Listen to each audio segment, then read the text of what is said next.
A eletricidade, ela tá em todo lugar, né? Alimenta nosso mundo. Mas já parou para pensar como é que essa força que a gente nem vê se transforma no movimento que move, bem, praticamente tudo? É exatamente isso que a gente vai desvendar aqui. Vamos mergulhar nos princípios da física que fazem toda essa mágica acontecer. Essa é a grande questão, certo? Como a eletricidade, algo invisível, cria um movimento que a gente pode ver, que a gente pode usar. E isso está no coração de todo motor elétrico, de todo relé, de todo alto-falante. Hoje a gente vai abrir essa caixa preta e entender o segredo por trás da conversão eletromecânica de energia. Beleza, para a gente entender como um motor funciona, a gente tem que voltar para o começo de tudo. Lá na interação mais fundamental, bem pequenininha mesmo, entre eletricidade e magnetismo. É ali, nesse nível microscópico, que a coisa toda começa a fazer sentido. Então, qual é o ingrediente secreto que faz essa ponte? É o campo magnético. Pensa nele como um tradutor invisível. Ele pega a energia elétrica e a transforma num empurrão ou num puxão de verdade, sabe? Sem o campo magnético, a eletricidade seria só corrente. Não teria força para mover nada.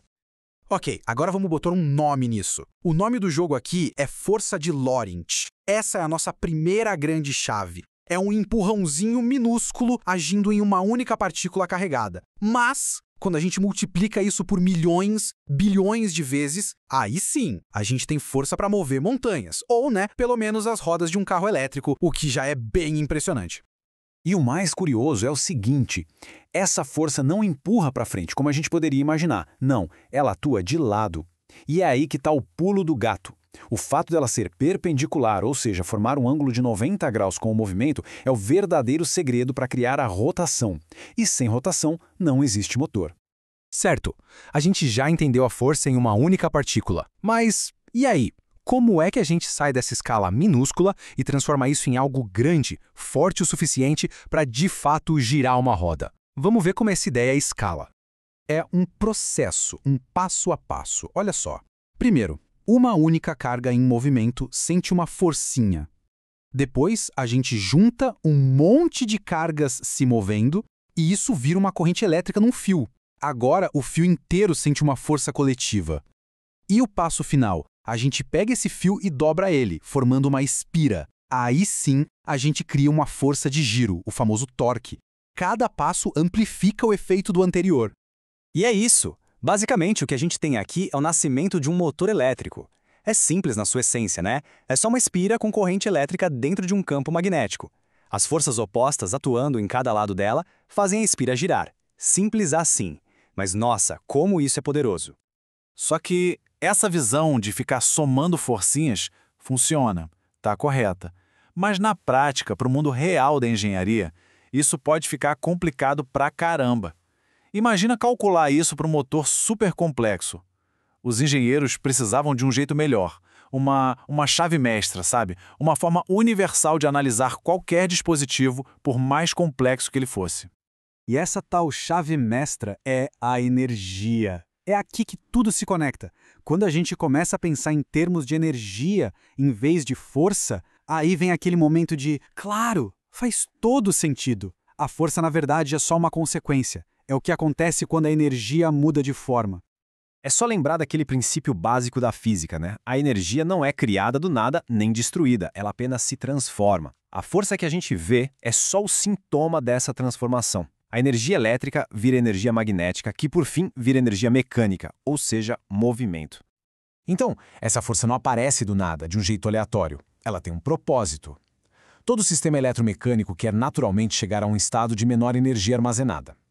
É como uma bola rolando ladeira abaixo, ela sempre busca o ponto mais baixo. O sistema se move para encontrar o caminho mais fácil, o de menor resistência, digamos assim, para o fluxo magnético. E esse caminho é um estado de menor energia.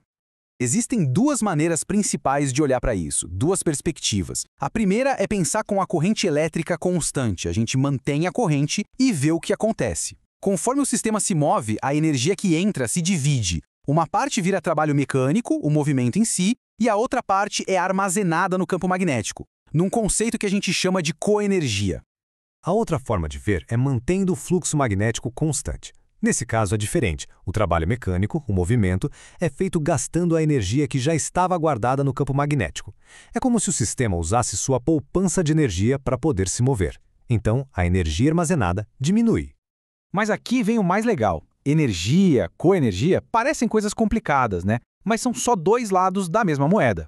Duas perspectivas matemáticas para olhar o mesmo fenômeno. No fim do dia, não importa qual caminho a gente escolha, o resultado, a força calculada, vai ser exatamente o mesmo. É só uma questão de qual ferramenta é mais fácil de usar para cada situação. Beleza, agora que a gente tem essas duas chaves na mão, a força de Lorentz e o método da energia, a gente consegue começar a enxergar como esse princípio funciona em tudo ao nosso redor. E onde a gente vê isso? Em tudo. Pensa só, motores e geradores, que são conversores contínuos de energia. Solenoides, relés, eletroímãs, que são basicamente produtores de força.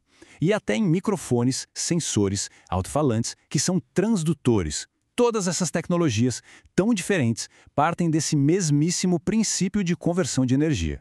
E por que isso é tão importante? Porque não é só uma teoria de livro, sabe? Isso é o projeto, a planta baixa de como a tecnologia que move o mundo moderno funciona. Entender essa conversão de energia é o que permite aos engenheiros criar, desde aquele motorzinho minúsculo que faz o celular vibrar, até os geradores gigantescos que iluminam uma cidade inteira.